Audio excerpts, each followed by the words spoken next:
So we're looking at one of a headlock. I think very common headlocks. Schoolyard headlock, some sort of a guillotine headlock, and some sort of a headlock from behind. So it's imperative, I think, you should know all forms of them, and there's many ways, but we're going to try and keep it as simple as possible when we're looking at the first one, the schoolyard headlock. First thing, realizing that when someone grabs you, they don't grab you so you can complete your technique, they grab you for a reason and they're yanking your head down. So the first thing Mark has to do is make sure he protects himself. If he starts to do any sort of movement from here, he can get yanked around. Not just yanked around and unstabilized, but yanked around and actually hurting his neck if someone's pulling you around. And then maybe the hits come with it on top. So the first thing Mark wants to do is he closes the distance. If I want to pull him in, he comes into me. So he's got a good grip around my waist and he folds into me, this position. He doesn't want to try and hit me into him, almost like picking me up. Here, not that. Sinks into me, yes. So when I pull him, if I want to go that way, he helps me go that way.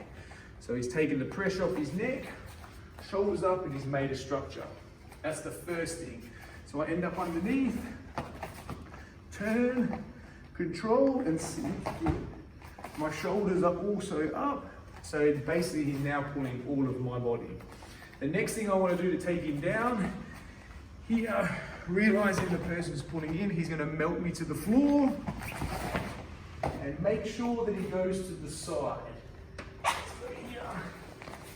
One thing that must always be avoided when I'm taking Mike down, remember the pressure and the vulnerability of my neck, is that when I go down and I fall beside, and he's still yanking on my neck, I have no control over him now.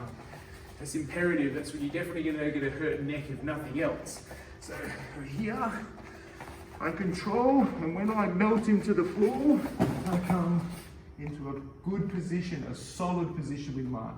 Hand went to the floor, toes, knees and hands, and I'm like a gorilla over the top of him.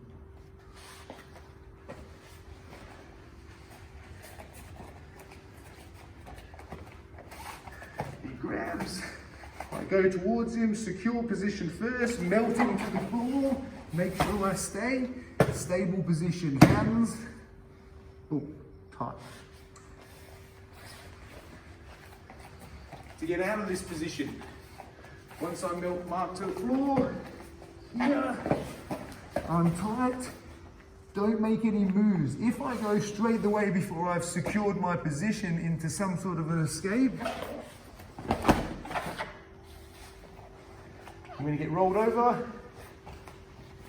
and end up in the schoolyard headlock because of the timing position underneath him, which we'll look at another time.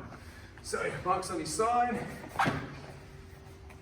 here, he's got me locked in, here, and he's going to put pressure into me, balance, tight.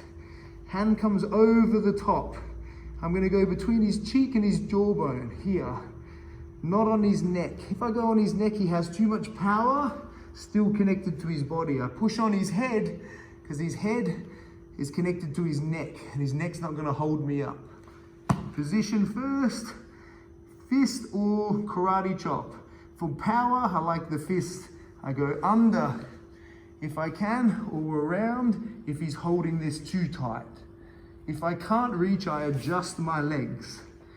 Put a lot of pressure in, melt from the toes to the chest to my head as I go down. So if the camera comes around,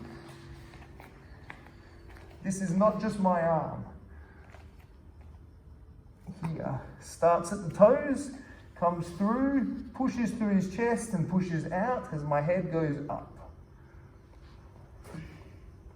That's the position.